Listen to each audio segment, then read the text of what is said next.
Là, notre dossier aujourd'hui est consacré à celle qui continue à ranimer la flamme de l'aventure au féminin, sur la trace évidemment des grandes pionnières dont nous parlons régulièrement dans cette émission. Peut-on parler de vocation de l'aventure? Partir au loin dans des zones très hostiles de la planète, est-ce une fuite ou la poursuite d'un rêve? Ça fait partie des questions que je vais poser dans un petit instant à celles que j'ai réunies aujourd'hui pour parler d'aventure au féminin et d'aventure contemporaine. Et je vais tout de suite vous les présenter. Alors, Laurence de la Ferrière, bonjour. Bonjour. À côté de vous, il y a Catherine Chabot. Et puis, Jérôme Pasteur. Bonjour. Vous revenez de loin, là Laurence? Ça me paraît très loin parce que c'était Chamonix, j'ai eu beaucoup de mal à décoller, oui. à atterrir, à atteindre bon. mon studio. Bon, ouais. Voilà. Et vous, Catherine, vous venez de Bretagne? J'arrive de très loin, de la Bretagne. De la Bretagne. Bon, donc celle qui vient de plus loin, c'est Jérôme. J'arrive d'Ushuaïa, mais j'étais à l'heure. Vous étiez à l'heure, absolument. Et Ushuaïa, ça fait rêver. Alors, Laurence de la Ferrière, ceux qui nous regardent aujourd'hui savent certainement, mais il faut le répéter quand même, que vous êtes d'abord exploratrice, alpiniste, guide de montagne. Non, je ne suis pas guide de haute montagne. Vous n'êtes pas guide de haute montagne? Je suis accompagnateur en haute montagne. Accompagnateur, c'est quoi la différence? C'est le cran en dessous. Non, la différence, c'est simplement qu'on n'a pas le droit d'utiliser du matériel technique et de se faire payer pour emmener des gens en montagne. Ah bon. Voilà. Donc, je peux emmener des gens sur des sentiers, sur des sommets auxquels on peut accéder à pied, sans matériel, sans corde, sans matériel technique. Et le fait d'avoir fait, je ne sais pas combien, 1500 km sur l'arc alpin en partant d'Autriche pour arriver sur la Côte d'Azur... Non, mais ça n'a rien à voir. Ça n'a rien à voir avec la compétence, donc. Il vaut mieux savoir tenir sur des skis. Ouais. Mais j'étais accompagnée justement de guides de haute montagne qui m'ont beaucoup aidé en ce qui concerne la recherche de l'itinéraire, la sécurité. Et j'ai beaucoup compté sur eux, c'était très important. Ils ont vraiment complété ce que moi j'étais capable de faire. Alors cette aventure, on en parlera tout à l'heure, hein, c'est 1500 km dans les Alpes. Et puis c'était en 96 ou en 97, vous avez été la première femme à atteindre le pôle Sud. J'étais la première française, donc j'ai fait la première expédition française à atteindre le pôle Sud en solitaire. Et ensuite, lors de ma deuxième expédition, là c'était vraiment une première traversée. Personne n'avait jamais parcouru l'itinéraire entre le pôle Sud et la Terre Adélie. Et la Terre Adélie, il y avait, je ne sais plus combien, 1800 km qui n'avaient jamais été foulés par aucun être humain avant vous, hein, c'est ça? Entre le pôle Sud et Concordia à Domsé, À côté de vous, donc, Catherine Chabot. Vous êtes journaliste de formation, ou navigatrice. Un petit peu, je suis un petit peu journaliste. Ouais, mais moi je vous entends sur des radios, je lis des papiers de vous, c'est votre métier d'origine. Sur votre station, Jacques. Et vous êtes navigatrice. Quand est-ce que vous avez commencé à être attirée par la voile? Parce qu'il faut dire que vous avez, alors là aussi, est-ce que je dois dire première française ou première femme à avoir fait le tour du monde en solitaire et sans escale, en bateau à voile? Oui, enfin, il y en avait d'autres qui étaient passés par ce chemin-là, mais c'était pas en course, et c'était pas exactement le même parcours, c'était pas un tour du monde complet. Là, c'était en 96-97 sur le Vendée Globe. Et puis vous avez, vous allez me dire, vous allez peut-être me démentir, j'ai compté 13 traversées de l'Atlantique. Et 2 tours du monde, voilà. Et puis quelques pérégrinations autour de l'Europe. Voilà, la solitaire du Figaro, le mini Fastnet. Mais tout ça, j'ai arrêté, je suis à la retraite maintenant de la course là. C'est formidable ça. Et quand est-ce que vous avez commencé alors comment j'ai commencé? La passion est venue pratiquement en même temps que celle du journalisme. D'ailleurs, si j'avais pas été, je pense, passionnée de voile, j'aurais certainement fait une autre carrière, j'espère, dans le journalisme. J'ai aucun regret. Et il y a pas mal de points communs d'ailleurs pour moi entre les deux, parce que le bateau à voile est un extraordinaire moyen de découvrir la Terre. Et donc je pense que le point commun, c'est la curiosité pour le monde, pour les grands espaces. On va en parler d'après. Mais c'était donc pratiquement à mon adolescence. Mais c'est d'abord la passion de la mer que j'ai eue, parce que j'allais en vacances en Bretagne et qu'avec papa, on était surtout dans l'eau et sous l'eau. Voilà. Et après ces 13 traversées ces 2 tours du monde, vous consacrez beaucoup de temps maintenant à alerter sur l'état de la planète, sur l'environnement. En fait, hein. C'est ma grande traversée, et j'allais dire ma grande aventure contemporaine aujourd'hui. Alors, Jérôme Pasteur, vous venez donc d'Ushuaïa, vous venez de nous le dire. Je ne savais pas de vous que vous aviez fait autant de traversées en en bateau à voile, vous aussi, parce que j'avais retenu, comme beaucoup de gens qui nous regardent aujourd'hui, votre grande aventure qui avait débouché chez les Indiens. C'était ce livre Chaveta que vous aviez écrit en 1987. Vous avez commencé par le bateau à voile ? Je vais chez les Indiens en bateau. Je construis un voilier pendant 4 ans, je m'y mets de 77 à 80-81, et j'ai pas du tout l'idée spécifique d'aller chez les Indiens. Ce que je veux, c'est découvrir le monde. Je veux partir autour de la planète, apprendre ce qu'on m'a pas appris ici, à l'école ou en famille. Je suis persuadée qu'il y a tellement d'autres connaissances que je veux partir à la découverte de ces connaissances. Et donc, en bateau, je construis ce bateau et je pars sur la mer. Et c'est quelques années plus tard que j'arrive en Amérique du Sud, et que là, j'arrive chez les Indiens. Alors on reparlera de tout cela tout à l'heure. On va commencer avec vous, Laurence de la Ferrière. Je voudrais signaler simplement tout de suite à ceux qui nous regardent deux livres qui sont évidemment pour ceux qui aiment l'alpinisme et l'aventure au long cours, c'est des bibles.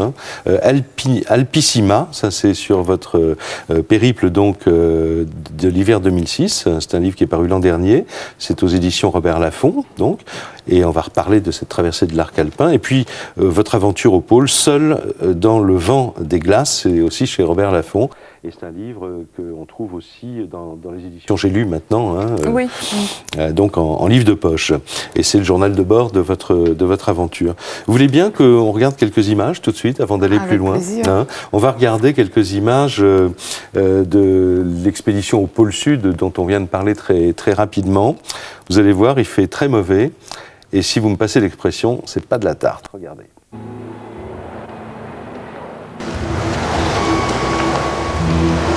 Le plus grand désert du monde, celui où aucune forme de vie n'est permise, l'Antarctique me sembla le lieu idéal pour respecter mon exigence de solitude. Je me suis libérée de ce que je croyais savoir pour mieux fusionner avec le froid, le vent et la glace. L'extrême m'a obligée de puiser au fond de moi les forces qui me faisaient défaut et dont j'ignorais l'existence. Oh les doigts. Première gelure sérieuse. J'ai fait 3 km en 10 heures. Il m'en reste 2800.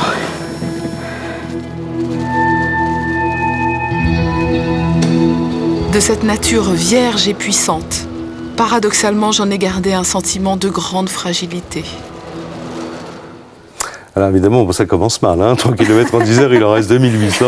Mais ça commence mal, que ça termine bien. Oui. Alors il faut dire que vous n'êtes pas comme ça, vous n'êtes pas levé un matin pour dire je vais au pôle Sud et je vais essayer d'atteindre la Terre Adélie, ou je vais traverser le continent antarctique, donc c'est pas la banquise là, c'est bien... Là c'est un continent, c'est une calotte de glace, c'est pas la banquise. Donc vous aviez quand même déjà, auparavant, vécu un certain nombre d'aventures personnelles, plus dans le domaine, on peut dire, déjà de l'attelage à chien du côté du détroit de Bering, plus je crois. De l'Himalaya, oui. Alors, et puis l'Himalaya. Au départ, c'est vrai que je suis avant tout une alpiniste et que c'est la passion pour la montagne qui, un jour, m'a menée à une tentative qui, pour moi, était fondamentale, c'était d'atteindre le sommet de l'Everest sans oxygène, c'est-à-dire sans dormir avec oxygène et sans utiliser l'oxygène. Et en fait, je n'ai jamais vraiment atteint le sommet à 8848, je me suis arrêtée au sommet sud à 8700 mètres. 8700 mètres, c'est pas mal, Mais oui, c'est très bien. Je l'apprécie peut-être un peu plus maintenant que j'ai renoncé sur le à certaines choses. Non, sur le moment, c'était un échec énorme.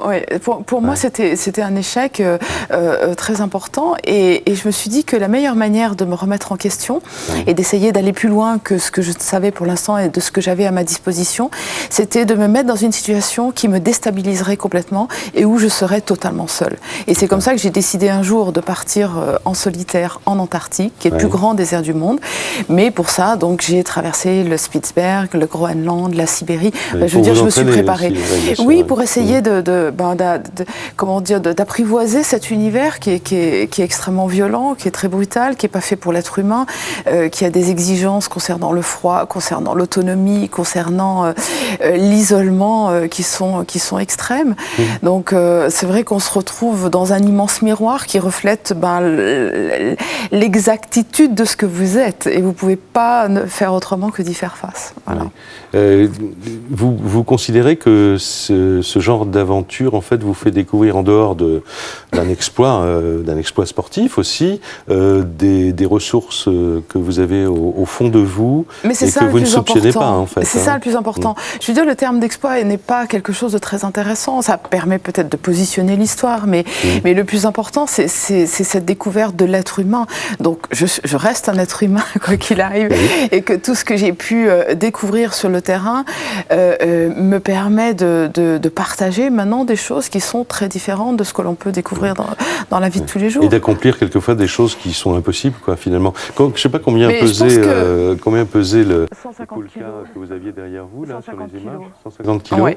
Mais je pense qu'il n'y a rien d'impossible. Je veux dire, à la base, en fait, il n'y a rien d'impossible. L'être humain a des capacités sans fin. On se donne les limites qu'on a décidé de se donner et c'est toujours respectable. Mais quand moi, je me suis choisi un itinéraire, c'est une passion et j'ai voulu aller le plus loin possible. Et voilà, et je pense qu'il y en a d'autres qui iront encore plus loin et qui continueront en se plaçant sur ces bases. Vous aviez 29 ans à l'époque, vous en aviez parlé à votre famille, à vos proches, personne n'a essayé de vous dissuader ? Je pense qu'à un moment donné, quand vraiment vous voulez vous engager dans quelque chose que vous savez extrêmement difficile, il faut se construire une barricade par rapport au monde de l'extérieur. Je veux dire, vous êtes obligé de vous concentrer sur vous. Alors c'est vrai que c'est très égoïste, mais c'est un moment d'égoïsme nécessaire après pour partager une nouvelle richesse. Catherine Chabot, ça vous fait penser... Non, mais tu étais déjà mère de famille. J'étais déjà mère de famille et en plus j'avais pas 29 ans. Mais quel âge tes enfants? Oui. Ça dépend si on parle de l'Himalaya, si on parle de l'Arctique. On parle de l'Antarctique. Non, voilà. Quand je suis partie en Antarctique, mes deux filles avaient 6 ans et 5 ans de plus, donc 11 ans. Et vous leur avez dit, maman va faire un tour, elle va pas être là pendant quelques temps C'est plus compliqué que ça. Bon, d'abord, je vis dans un univers où plein de gens font plein de choses, donc c'est relativement normal de voir... Bon, c'est vrai qu'en général, c'est plutôt le papa qui part que la maman. Elles ont toujours été habituées à mes expéditions, elles se sont mêlées à mes passions. Je suis une femme, j'ai eu des enfants, je suis devenue une mère, je suis restée quand même quelqu'un de très passionné par rapport à mon univers, et j'ai essayé d'embarquer tout ce petit monde dans mes aventures et de partager des choses assez exceptionnelles. Voilà. Alors, pour cette partie justement de l'Antarctique, il y avait aussi, vous avez contribué aussi à des recherches scientifiques. C'était pas un prétexte, quoi. On vous admet, parce que vous alliez traverser cette zone de 1800 km où personne n'avait jamais mis les pieds. Les glaciologues étaient furieusement intéressés par ça, je crois. Oui, mais ce qu'il faut savoir, c'est qu'à la base, il faut se servir de la compétence de chacun. Moi, j'ai une compétence particulière dans le monde de la montagne, de l'Himalaya et le monde polaire. Après, il y a des gens qui s'intéressent à ce que vous êtes capable de faire, et ce que vous êtes capable de faire, vous êtes la seule à pouvoir le faire. Donc après, on peut utiliser autour de ça de façon à essayer d'approfondir des connaissances dans des domaines différents. Donc, je n'ai pas fait des missions scientifiques pour donner un poids supplémentaire à mon expédition, mais je l'ai fait parce que j'ai traversé des zones que personne ne connaissait et que les informations que je pouvais rapporter complétaient ce que les scientifiques font à une autre mesure. Et vous savez, les carottages qu'on fait à 4000 mètres de profondeur, c'est quelque chose d'absolument incroyable. Et donc, j'ai participé à cette connaissance avec mes moyens. Et c'était un premier passage, ça se continue et ça va devenir encore plus important puisque dans quelques mois, je vais retourner cette fois uniquement pour les scientifiques, pour les aider à faire leurs travaux, en Antarctique. Parce que là-bas, maintenant, il y a cette base formidable dont on parlera tout à l'heure. Oui, Jérémine Quelles informations tu as ramenées alors en traversant? Des choses qui n'étaient pas connues encore? J'ai fait des carottages Alors, il y a plusieurs choses. Il y avait les météorites. Non. Il y avait les météorites, il y a les mesures de température. Mais en météorites, tu ramassais, des météorites. Alors, je vais rentrer dans les détails. Arrêtez de poser des questions. De la poussière de météorites, je crois. D'abord pour les carottages.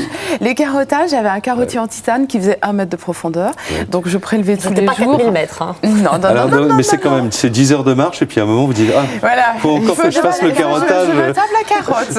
Et que je me trimballe la carotte. Non, attention. J'ai mis, mais c'est vrai que c'était assez astreignant. Non, j'ai mis ma carotte dans un sac et j'en prélevais 20 grammes que je mettais dans un petit flacon avec la position et les mesures caractéristiques, le sens du vent, les températures, etc. Et les météorites? Alors, les météorites, il y en a beaucoup. Alors, la moitié des météorites dans le monde tombent en Antarctique.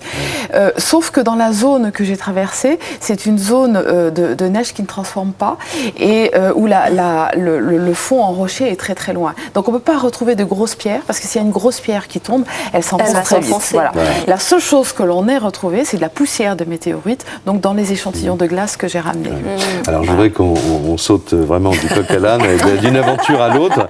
J'ai des belles images. Non, c'est pas vous là. Non. Catherine Chabot, ne me faites pas dire ce que je n'ai pas. Je regardais la caméra. Et qui est le coq? Parce qu'on a de belles images, qui évoquent une toute autre aventure de Laurence de la Ferrière. C'était cette traversée de l'arc alpin. C'était donc partir par les sommets et par les cols, donc en fait, d'aller de l'Autriche jusqu'à la mer Méditerranée. Démontez-moi dans quelques secondes, une fois qu'on aura regardé les images. Alors voilà un écho de la manière dont elle était harnachée, si j'ose dire. Et là, on est au moment où vous passez le premier col. Donc ça, c'était la première difficulté. Et apparemment, c'était réussi. Regardez. Premier sommet de Schneeberg. Le début de l'aventure. La vraie.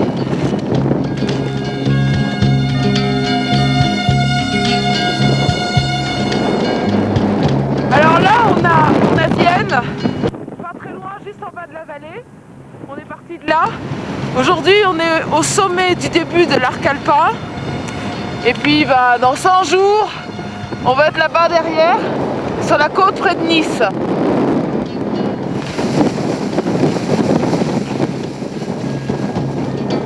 Trois mois devant moi, et c'est suffisamment de temps pour rompre avec les repères qui sont les miens d'ordinaire. La route est longue, et peu à peu, je fais corps avec la nature.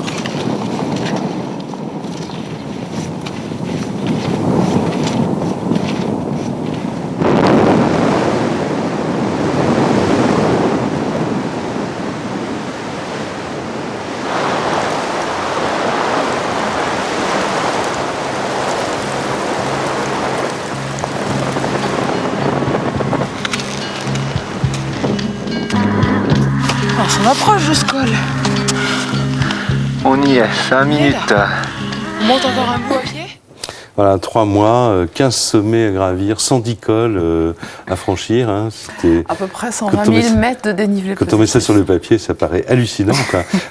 Ça se compare, les aventures, dans vos souvenirs, entre traversée de l'Antarctique ou cette aventure-là? Non, ça ne se compare pas, parce qu'en fait, chaque expédition est une étape logique par rapport à la précédente et m'ouvre un nouvel horizon avec des choses que j'ai envie de réaliser pour des raisons différentes. Et tout ça se complète. Il y a une cohérence dans le sens que je reste toujours dans l'univers de la montagne, de la glace, du glacier et du froid. Mais en fin de compte, c'est vraiment une expression personnelle toujours différente. Oui. Vous avez commencé tout ça parce que vous aviez lu quelque chose dans un livre ou c'est venu comme ça? Alors ça, c'était vraiment une période de ma vie un peu difficile, où j'avais besoin de rompre avec des choses qui m'enchaînaient à des réalisations qui me semblaient négatives et destructrices. Donc je me suis dit, bon ben voilà, je suis une alpiniste, il faut que je reparte dans mon univers et que je fasse que j'y vois un petit peu plus clair. Voilà. C'était plus une manière de franchir un pas. Alors on va continuer à franchir des pas et avec Catherine Chabot, dans un petit instant, nous allons partir à l'aventure sur toutes les mers du globe. Du lundi au vendredi, retrouvez un moment de partage et de bonne humeur avec les invités de Philippe Gildas sur Vivolta. La chaîne Écureuil qui a encore quelque chose à dire. Spécialiste. C'est très très bon. Du pratique, du ludique et de l'inutile, toutes les trouvailles de nos rubriqueurs. Essayez cette paire de lunettes. Ah oui, on voit vraiment. L'art de raconter les calembours. Pour briller en société. Ça veut dire quoi, Wi-Fi? Wi-Fi. Je peux vous les offrir? C'est un objet qui a changé ma vie. En plus, c'est beau. Du gazon. Du lundi au vendredi à midi 15 et 18h, des invités, des infos pratiques, des chroniques. Gildas & Co, c'est du plaisir partagé. Il s'en passe des trucs. Il y a de tout aujourd'hui, vraiment. Sur Vivolta. Catherine Chabot, femme libre toujours, tu chériras la mer. C'est pas une déclaration. C'est dommage, hein, mais non, c'est le titre du livre que vous avez coécrit avec Jean-Luc Garnier, qui lui est journaliste spécialisé, hein, on va dire, dans le domaine maritime. Et c'était aux éditions Chasse-Marais il y a quelques mois à peine, c'était l'an dernier. Vous aviez aussi écrit Entre deux mondes et entre deux mers, ça c'était chez Glénat. Et puis un autre livre, Possible rêve. C'était le tout premier celui-là. Drôle de titre d'ailleurs. Qu'est-ce que vous aviez en tête? C'était le tout premier en 1997. Donc c'était au retour en fait votre première grande aventure en solitaire à travers le tour du monde sans escale en solitaire. Oui, j'ai eu envie de dire, comme l'a dit Laurence tout à l'heure, qu'on est capable pratiquement de réaliser tous les rêves qu'on a dans la tête, quoi. Parce que ça paraît facile à dire comme ça, mais l'expérience prouve que, bon, ça ne veut pas dire qu'on se casse pas le nez, hein, mais ça vaut le coup quand on a une réelle envie au fond de soi, quand on ne se trompe pas de chemin aussi, quand on n'essaie pas d'emprunter le chemin d'un autre ou d'une autre. Ça vaut le coup de mettre de l'énergie à essayer de construire ces projets-là. Et moi, c'est vrai qu'à ce moment-là, 96-97, j'avais mon premier Vendée Globe, j'avais 34-35 ans. Et j'avais quand même eu une vie auparavant, bien sûr, avec des réussites, mais également des projets qui n'avaient pas abouti, ou des projets qui ont abouti plus tard, qui n'étaient pas forcément bienvenus à l'époque où je les avais lancés. Et voilà. Et donc, j'avais eu envie de faire passer ce message, de dire aux gens qu'on peut tout entreprendre à condition d'entreprendre, justement, et de persévérer. On n'est pas forcé d'être né dans un port et d'être bretonne, parce que vous êtes né en banlieue parisienne, hein, je crois. Oui, je ne suis pas née en banlieue parisienne, mais j'ai grandi en banlieue parisienne. Et effectivement, j'ai eu envie de dire que oui, voilà, c'était possible. Et effectivement, comme le disait Laurence tout à l'heure, qu'on a un potentiel, enfin moi j'ai dit que toutes ces expériences que l'on vit permettent d'explorer le potentiel que l'on a. On ne va pas chercher, quand vous lui posiez la question, vous alliez chercher un petit peu en vous ce que vous... Enfin, on se découvre dans ce genre d'expérience. Oui, parce que je l'ai lu sous sa plume, vous aviez parlé de ça. Je pense qu'on dit tous un peu la même chose. Moi, j'ai véritablement l'impression, non pas qu'on découvre ses limites, mais qu'on explore le potentiel que l'on a quand on réalise ce genre de... Quand on se retrouve dans des conditions un peu difficiles, où finalement il va falloir faire face. C'est un mot qui est... très difficile. C'est un mot qui est parfaitement choisi, parce que j'ai quelques images là à vous montrer. C'est extrait d'un film qui s'appelle Femmes du large, de Samuel Laju et Michael Ismaël. C'était produit par Khalifa chez 13 Sud Productions. Et là, c'est le Vendée Globe 96. Votre bateau se retourne. Hein. Bon, alors on va pas voir le bateau se retourner, mais on va voir ce qui reste de vous après. Les concurrents du Vendée Globe se trouvent désormais dans l'océan Indien, dans une zone particulièrement difficile. Les conditions météo devraient encore se détériorer dans les heures qui viennent. J'ai entendu la déferlante arriver derrière moi, je me suis retournée, j'ai vu la vague arriver et j'ai compris que le bateau allait être retourné. Et je ne savais pas jusqu'où. Sur le moment, c'est allé extrêmement vite, j'ai eu le temps d'accrocher le mât comme ça. Et j'ai eu le temps de me dire, là c'est binaire, j'y reste ou j'y reste pas. Et c'est con d'en finir à 34 ans. Je me souviens, je me suis dit ça. Et le bateau s'est redressé tout de suite.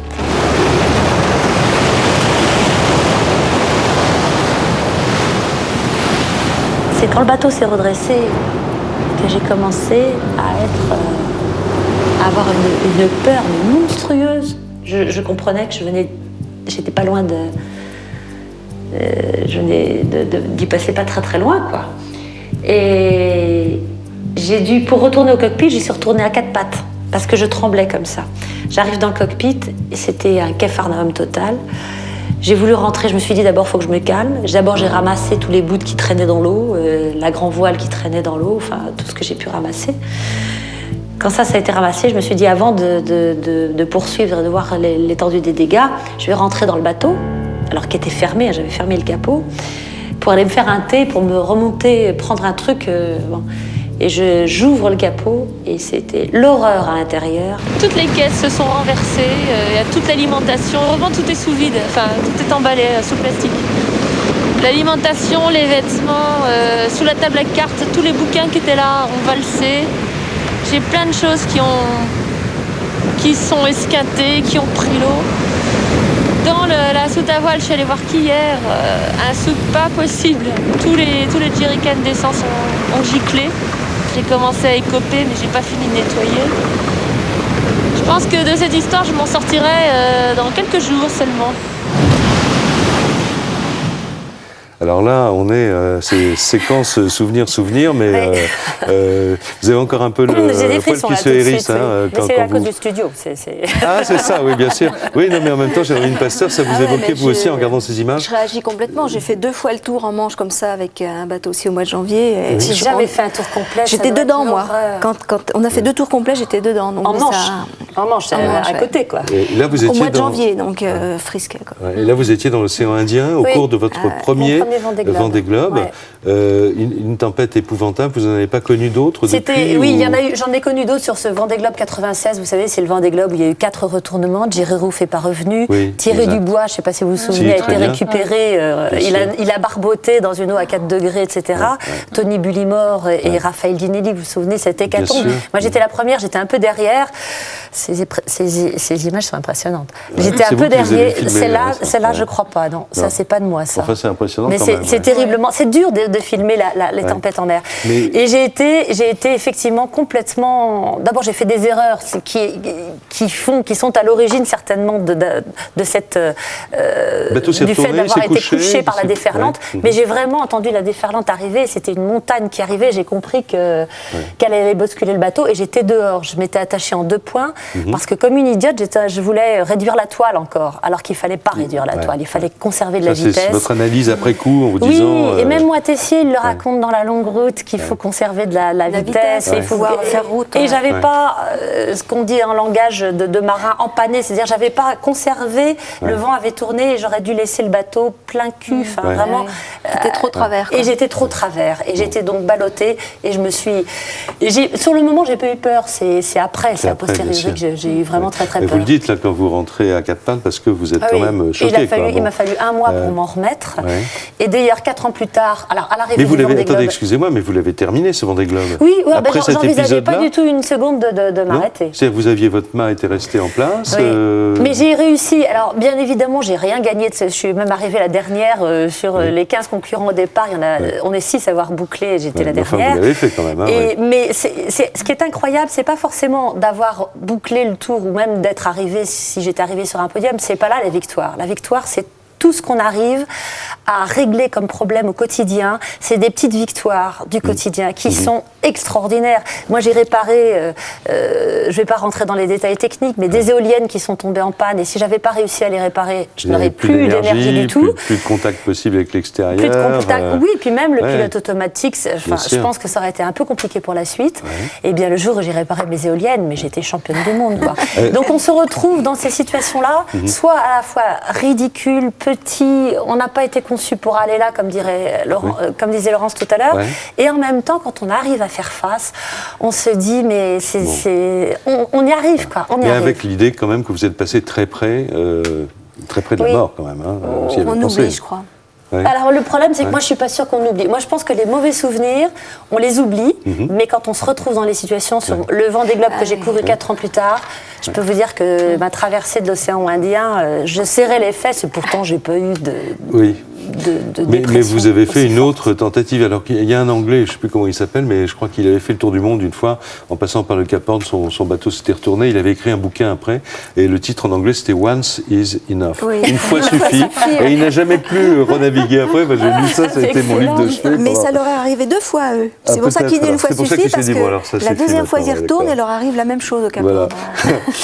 Alors, Catherine Chabot, juste un mot sur ce type de bateau que vous êtes amenée à piloter, si j'ose dire, en solitaire autour du monde, les dimensions de ce bateau. Alors ça, c'est des bateaux qui font 18 mètres de long. Sur mon premier Vendée Globe, c'était un bateau plutôt étroit, pas très rapide. Toucher les 2 bords, c'est vrai ça On le voit sur la photo, là. Non, toucher les 2 bords, peut-être pas, mais le suivant faisait pratiquement 2 fois la largeur de celui-là, beaucoup plus puissant, très toilé. Donc 18 mètres de long à peu près, une quille très longue, 4,50 m de tirant d'eau, ça évoque pas grand-chose pour les gens, mais un grand spi, la grand voile qu'on envoie à l'avant que dans le petit temps, je vous rassure qu'il fait 400 mètres carrés. C'est un bel appartement, 400 mètres carrés. C'est-à-dire que pour changer une voile, il faut une demi-heure, une heure non, en solitaire, il faut 20 minutes, une demi-heure. Mais on arrive à maîtriser. Ce qui est incroyable, c'est qu'on arrive, l'imagination des hommes, de créer des outils pour arriver à manier tout ça. Mais moi, ce qui m'impressionne toujours, c'est amusant parce que Isabelle Autissier revient d'un périple en Géorgie du Sud, qui est une île subantarctique. Et on discutait l'autre jour toutes les deux. Elle a embarqué des montagnards. Et la comparaison entre montagnards et marins, on se dit, mais toutes les deux, on se disait, mais les montagnards, ils vont plus loin dans l'engagement. Et d'ailleurs, c'est un mot qu'on a appris avec les montagnards toutes les deux. C'est le terme engagé. C'est un mot des montagnards engagés. Ils sont engagés parce qu'ils ont vraiment un contact physique avec l'élément qui est plus fort, je trouve, que les marins. Ah, évidemment, non, je ne sais pas. Oui, il y a une intimité avec les éléments qui est énorme. Mais en mer aussi, je veux dire, quand on est mais il y a le bateau, solo sur le bateau. Il y a un élément qui crée une certaine distance quand même. Mais vous avez quoi, une tente pour vous mettre à l'abri? Ah oui, mais c'est un igloo quand tout va mal. Non, vous avez passé quelques nuits sous igloo quand même, non? Pas en Antarctique, c'est très compliqué et c'est très long. C'est très long à construire, mais la tente aussi, je te rassure. Mais la tente, ma tente pour la dernière expédition pesait 2,5 kg. Donc vous imaginez quand vous vous retrouvez dans des vents qui font plus de 100 km/h, je veux dire, ça n'a pas voilà, ça n'a rien à voir avec un bateau. Ouais. Et quand vous avez traversé un cyclone aussi, non? Ou un cyclone, non? Non, je n'ai pas traversé de cyclone. Carthagène, non? Ah non, par contre, effectivement, c'est vrai ce que vous dites, c'est un ancien cyclone. Oui, mais il n'était plus qualifié, il était encore qualifié c'était une queue de cyclone, de tempête, mais c'était plus un ouragan, mais il était très impressionnant. C'était le Havre-Carthagène. Le Havre-Carthagène, voilà, absolument. Et il est vrai, c'est une tempête que j'ai connue dans la Transat donc Jacques Vabre, on était en double, et par la suite, sur mon tour du monde, j'ai pas connu mon deuxième Vendée Globe, j'ai pas connu de tempête aussi forte, comme quoi, en plein milieu de l'Atlantique. Jérémy, vous aviez vécu, vous, un des plus terribles cyclones. Oui, à Saint-Martin, mais là, j'étais pas en mer, j'avais mis le bateau. Au port non plus, parce que des fois, les ports, pendant les cyclones, c'est pas terrible. Non, j'avais échoué le bateau dans une mangrove, je l'avais complètement mis au sec. En prévision de ce qui pouvait se passer. Voilà, ce qui allait arriver, et il y a eu, sur les 1400 bateaux, il est resté 43 bateaux à flot, il y a eu des centaines de morts, on n'en a pas beaucoup parlé à l'époque, mais c'était épouvantable. Louis, à Saint-Martin, mois de septembre. Alors c'est épouvantable, mais en même temps, quand on est en mer, enfin je ne parle pas pour le cyclone, mais ces tempêtes, c'est là où la mer est d'une beauté, il y a cette espèce de paradoxe. Finalement, j'ai gagné mon ticket pour voir ça, pourvu que je rentre. Incroyable. J'imagine aussi quand ça souffle fort aussi, sur l'Antarctique. C'est prodigieusement beau parce que vous avez l'impression, ça ressemble à la montagne. D'ailleurs, Jerry Roof, avant de disparaître, décrivait la tempête qu'il a connue. Il disait, c'est plus la mer, c'est les Alpes. C'est tout blanc parce que ça déferle de tous les côtés. C'est aussi un peu turquoise. Et c'est là qu'on se dit, mais on n'a pas été conçu pour aller là. Et quel cadeau en même temps de voir ce spectacle-là. Et tu disais tout à l'heure, quand tu t'es retourné, et on n'oublie jamais. Moi je disais on oublie, tu dis on n'oublie vraiment jamais. Et ce qui ne te reste pas en même temps, ces splendeurs, il y a toujours c'est les belles, petit quelque chose qui dit et si ça montait plus, on ferait quoi? Et ça te reste aussi.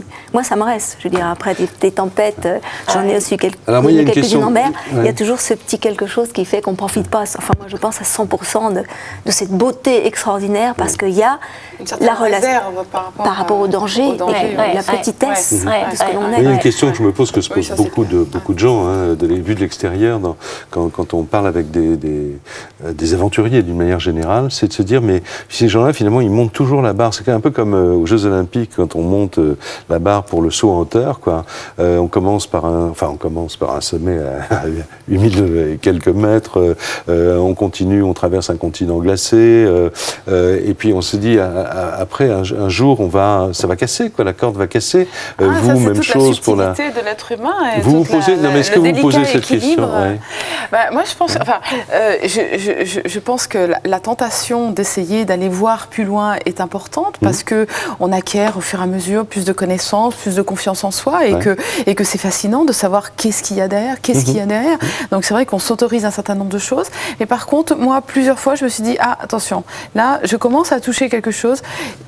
Ça va être un point de repère pour ne pas dépasser certaines limites. Vous êtes dit ça aussi? Oui, moi, c'est-à-dire que moi, je suis pas. Je pense qu'il y a des casse-coups dans nos disciplines. Moi, c'est pas du tout mon tempérament. En revanche, je pense qu'il y a une dose d'inconscience. Et je pense que véritablement, quand j'étais dans mes 20-30 ans, j'étais beaucoup plus inconsciente, et qu'on se frotte à quelques histoires comme celle-là. Et là, effectivement, on prend un peu plus conscience des éléments. Moi, j'ai un instinct de survie colossal. Et puis aujourd'hui, je suis mère de famille et j'ai vraiment plus. Et puis en plus, je faisais de la compétition et je sentais que j'étais plus capable d'appuyer sur le champignon. Donc il y a un moment. Vous dites, bon, allez, je passe à autre chose. Je vais naviguer plus. Autre chose, il y aura toujours des bateaux, il y aura toujours de la mer, il y aura toujours de l'aventure. Et vous la faites partager maintenant d'un mot. On aura l'occasion d'y revenir tout à l'heure, mais d'un mot. Comment vous voyez les mois ou les années qui viennent là? Je suis partie pour, à mon avis, pour ma plus grande aventure, qui consiste à faire connaître au maximum les actions qui sont menées pour préserver la mer, la planète en général, et la mer en particulier. Toutes mes actions, toutes mes activités tournent autour de ça. C'est des documentaires sur le développement durable. C'est un bateau en biocompostable sur lequel je travaille, un outil d'éco-conception pour aider les chantiers à concevoir des bateaux éco-conçus. C'est plein de choses dans ce domaine-là, et ça me passionne. Et c'est passionnant. Absolument. Et une transat en double avec mon amoureux, quand même au milieu de tout ça. Donc on vous retrouvera peut-être un jour dans la liste des partants d'un... Oui, on va pouvoir peut-être naviguer, certainement naviguer l'été prochain, dans les mois qui viennent. Mais ça s'appelle la Transquadra, c'est pour les plus de 40 ans. Oh, bah alors c'est pour moi ça alors. Vous m'emmenez comme mousse. Je serais peut-être pas d'une utilité formidable. C'est en double. Bon, écoutez, si vous faut un peu de poids, on verra. Dans un petit instant, on continue en bateau, mais en même temps, ce bateau va nous mener au cœur de la forêt amazonienne avec Jérôme Pasteur.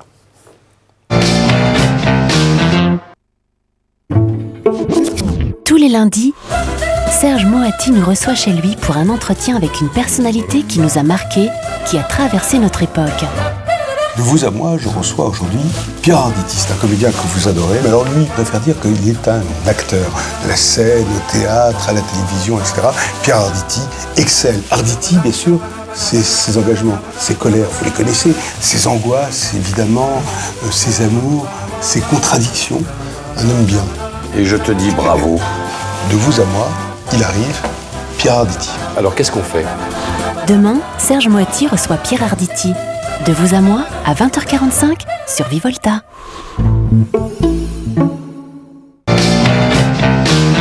Je voulais profiter encore un peu, quelques instants, de Catherine Chabot, parce qu'il faut que vous partiez. On va vous libérer, parce que d'autres aventures vous attendent. Mais je vous remercie beaucoup, Catherine, d'être venue évoquer un peu. Allez bosser. Et retourne vers la tempête bretonne. Voilà, merci la sortie, de m'avoir reçu. C'est par là. Merci beaucoup. Et bon vent. Alors, continuons à parler d'abord un peu bateau avec vous, Jérôme Pasteur. Donc, en fait, au début de vos premières aventures, c'est le bateau qui a été votre outil, finalement, de rêve. En fait, je veux partir. Je veux quitter la France pour, je le disais tout à l'heure, apprendre ce qu'on ne m'a pas appris ici, au sein de ma famille, dans mon pays.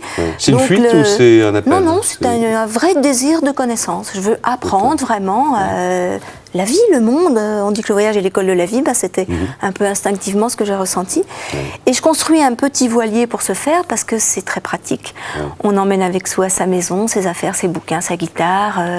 C'est le système tortue, la maison sur le dos. Vous partez en solitaire ou avec un copain à l'époque? Je pars un peu les deux. C'est un trait d'union. Je suis beaucoup en solitaire, mais j'embarque aussi des gens à bord. Et puis vous avez fait bateau à part, je crois, à un moment, non? Bateau à part. Vous n'avez jamais fait bateau à part? C'est un peu comme lit à part ou chambre à part, non? Je sais pas. Non, il vous est pas arrivé de faire la navigation avec un deuxième bateau? Oui, alors c'est quand je traverse en solitaire, effectivement, l'Atlantique. Je traverse de l'Afrique au Brésil, et c'est pas tellement que je fasse bateau à part, c'est qu'en fait je suis en solitaire et je rencontre vous avez rencontré un autre solitaire. Un autre solitaire, donc évidemment en mer, chacun rejoint son bord et on se retrouve à terre. Alors avant d'aller plus loin, je voudrais signaler à ceux qui nous regardent, puisque je le fais systématiquement, les livres ou les DVD en l'occurrence, ou les BD même en ce qui vous concerne, qui ont été écrits par mes invités. Donc là, avec Jérôme Pasteur, on a Sur les rives de ma vie. C'était un livre aux éditions Artaud qui vient d'être réédité. Là, il est sorti il y a quelques semaines. Donc c'est un livre de poche qui est en train de sortir, qui est dans toutes les bonnes librairies. Voilà, exactement, où vous racontez donc ce sur les risques de ma vie. Ce sont des mémoires et le récit de ma descente des canaux de Patagonie côté chilien, de Puerto Montt à Ushuaia. Et puis il y a un DVD, Qui es-tu Achaninka. Ça c'est Gédéon qui avait les films Gédéon. Gédéon Programme qui a produit ce 52 minutes. Voilà, alors donc on en parlera tout à l'heure parce que ce sont ces Indiens que vous avez d'abord rencontrés, qui sont devenus, on peut le dire, votre deuxième famille, sans faire de romantisme. Oui, je suis complètement intégrée. J'ai la chance d'être intégrée au sein d'un clan Achaninka. Et vous nous parlerez tout à l'heure du destin de ce peuple ou de cette tribu, je ne sais pas comment on peut les appeler, qui vont mal, quoi. Enfin, je veux dire, ils sont cernés un peu de toutes parts, là. Oui, qui ont plein de malheurs, oui. Ouais. Et puis, une BD, alors, chez Léna, chez Casterman, c'est quoi C'est l'adaptation d'un roman philosophique que j'avais écrit il y a quelques années, que le merveilleux illustrateur René Follet, qui n'est pas très connu du grand public, c'est un très très vieux monsieur qui fait des dessins absolument fabuleux. Chaque case de la bande dessinée est une véritable peinture, et René Follet a voulu adapter ce roman en images, en bande dessinée. Voilà. Et puis, et là, comme ça, vous saurez tout, 20 ans au cœur de l'Amazonie, ça c'était chez Artaud il y a quelques années. Ce sont des photos justement des Indiens Achaninka, de ma vie avec eux et leur parcours. Alors, votre parcours, donc vous faites du bateau, et comment ça se passe, cette rencontre avec ces Indiens? Parce qu'au départ, vous partez sans but, comme ça ce but qui m'habitait, voilà, je veux un petit peu aller voir toujours ce qu'il y a derrière l'horizon, derrière vous commencez par quoi? Par quel tout genre simplement, de destination? je quitte la France, je descends comme avec tout bateau, l'autoroute du soleil, le golfe de Gascogne, les Canaries, et puis Cap-Vert, les îles de Cap-Vert. Je retourne sur Dakar, l'Afrique, la Casamance, la Gambie, je reste pendant 1 an en Gambie, et puis cette traversée en solitaire de l'Atlantique. Qui vous amène donc sur le continent sud-américain. Et là, à la fois, le bateau est un moyen extraordinaire pour le voyage, mais à la fois, on est un petit peu emprisonné. Parce que le bateau, c'est un grand enfant turbulent. Et on a toujours du mal à le laisser tout seul sur le bord d'une côte ou d'un port. On a toujours ce problème. Et surtout à l'époque où il n'y avait pas du tout dans ces pays-là de port ou de marina. Et donc, je me dis, non, il faut quand même que je fasse l'effort, que j'ai le courage de laisser mon bateau et de rentrer à pied à l'intérieur du continent sud-américain. Et c'est au cours de ce voyage, je traverse le Venezuela, le Brésil, toute la Bolivie, et j'arrive au Pérou, et c'est là où, en 1984, pour la première fois, je rencontre les Achaninka. C'est ça. Mais vous ne saviez pas au départ que vous alliez les rencontrer, alors? Non, je n'ai pas du tout idée. Enfin, il y avait quand même quelque chose qui déjà s'était réveillé en moi. J'ai toujours été attirée par le mot indien, par les Indiens, l'image du monde indien, et particulièrement celui de la forêt. Et lorsque j'arrive avec mon bateau à la frontière Brésil et Guyane française, je remonte un fleuve qu'à l'époque personne n'avait remonté, c'est l'Oyapock. Il y avait peut-être 2-3 voiliers qui étaient rentrés sur l'Oyapock. Et là, je suis donc en solitaire sur mon voilier, et passe entre la berge et mon bateau une pirogue. Et à bord de cette pirogue, il y a une famille. Je ne sais pas de quel Indien il s'agit, mais il y a un homme, il y a une femme, il y a des enfants. Et immédiatement, j'ai un choc. Immédiatement, je me dis, j'ai quelque chose à voir avec ces gens-là.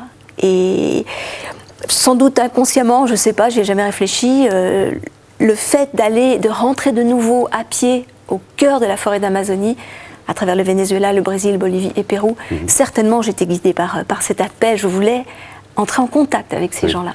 Et c'est avec ceux-là, ils ont été un peu vos ambassadeurs dans leur... alors est-ce qu'il s'agit d'une tribu, est-ce qu'il s'agit d'un peuple Les Achaninka? Les Achaninka sont principalement au Pérou, jusqu'à la frontière du Brésil, sur le Purus.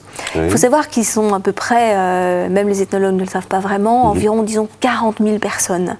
Il y a eu énormément de gens qui ont été assassinés durant la guerre avec le Sentier Lumineux, la guerre civile au Pérou. Pour quelle raison, alors? Pour quelle raison? Parce que le Sentier Lumineux, c'est un groupe à la fois. Alors certains disent que ce sont des rebelles, d'autres disent que ce sont des gens qui se battent évidemment pour le bien de tout le monde. Le Sentier Lumineux est quand même, c'est beaucoup calmé. C'est très très très différent de nos jours, mais a été pendant des années un mouvement extrêmement sanguinaire. Le fait qu'ils aient sauvagement attaqué les Achaninka, donc je voulais vous dire 7000 morts dans la vallée du Héné, uniquement la vallée du Héné, c'est quand même énorme. On peut expliquer ce phénomène de par le fait que, de façon ancestrale, le monde de la forêt, le monde Ashaninka de la forêt, était déjà ennemi du monde de la montagne, de l'Indien quechua de la montagne. En fait, ils se côtoyaient très très peu. Et le Sentier Lumineux a beaucoup recruté ses partisans au sein des Quechua, au sein des Quechua Aymara. Donc automatiquement, ils avaient des comptes à régler. Quoi. Pourquoi ces deux mondes étaient ennemis?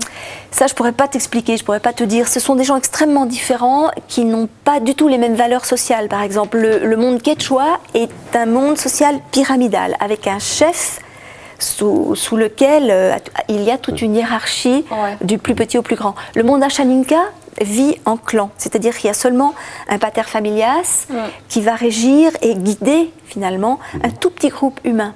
Et ça, c'était suffisant pour se haïr? Je suis incapable de te le dire, mais il y a un poids très très lourd de querelles très anciennes entre eux qui fait que automatiquement ça a rejailli très violemment.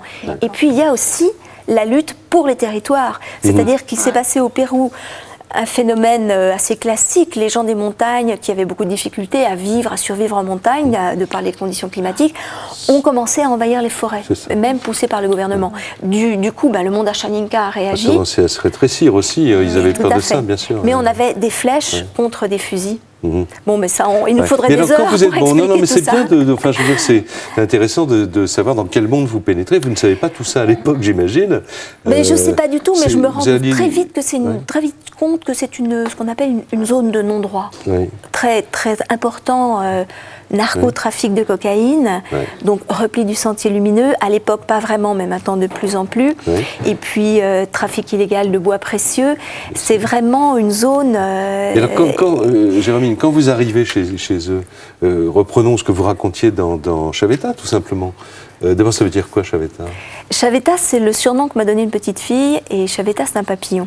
Voilà, et ça vous a collé à la peau finalement, et pour eux, vous êtes Chaveta toujours Ça dépend de quelle façon. Pour un certain nombre d'enfants qui ont grandi, je suis restée Chaveta, mais pour les adultes chez lesquels j'étais adulte, dans ceux qu'on avait le même âge, je suis Jérômine. D'accord. Mais alors, quand vous arrivez là, qu'est-ce qui fait que ça va plus loin qu'une simple visite, une rencontre avec une étrangère qui passe Le feeling, je sais pas, des atomes du reçu. J'ai eu très très envie. Moi, j'ai eu le sentiment de rentrer chez moi. J'ai eu le sentiment que j'étais arrivée à la maison. Je me suis sentie en présence d'êtres humains qui me ressemblaient, ce qui m'était très rarement arrivé auparavant. Quand je pars sur mon bateau, je vais à la découverte du monde, des animaux, des plantes, mais pas vraiment de l'homme. Parce que l'homme, dans ma société, m'a déçue. Et en fait, ce qui me refait tisser des liens avec le monde humain. Ça vous a réconcilié donc finalement avec ce qui vous avait peut-être fait fuir chez vous au départ, alors, non? Certainement, parce que j'ai maintenant un petit peu plus confiance.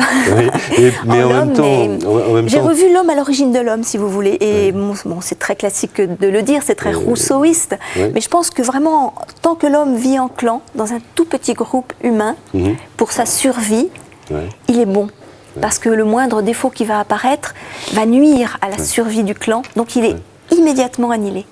Je pense qu'à l'origine, vous êtes allé très loin, parce que quand vous dites c'est ma deuxième famille, je veux dire, eux peuvent dire c'est quelqu'un de la famille aussi, ils le disent? On est automatiquement placé comme un membre de la famille, parce que sinon vous ne pouvez pas rester avec eux. On vit sous des cases sans murs, on est tous ensemble, bien qu'on sépare quand même assez fréquemment les femmes des hommes. On vit aux yeux, comme ça, au regard les uns des autres. Donc, on doit immédiatement être mère ou fille ou sœur de tous les hommes. Donc, j'avais un père, j'avais des grands-pères, j'avais plein de frères, plein de cousins et plein de fils. Et ça, même si c'est un peu un jeu dans les premiers échanges, après, ça devient une réalité. Et au jour d'aujourd'hui, il y a plein d'Ashaninka qui vont m'appeler maman, qui vont m'appeler ma sœur. Alors évidemment, vous n'êtes pas resté à demeure avec eux, vous êtes venu en France, vous avez écrit ce livre qui a eu un succès extraordinaire et en même temps, ça a fait connaître au reste du monde l'existence et les problèmes de ces gens.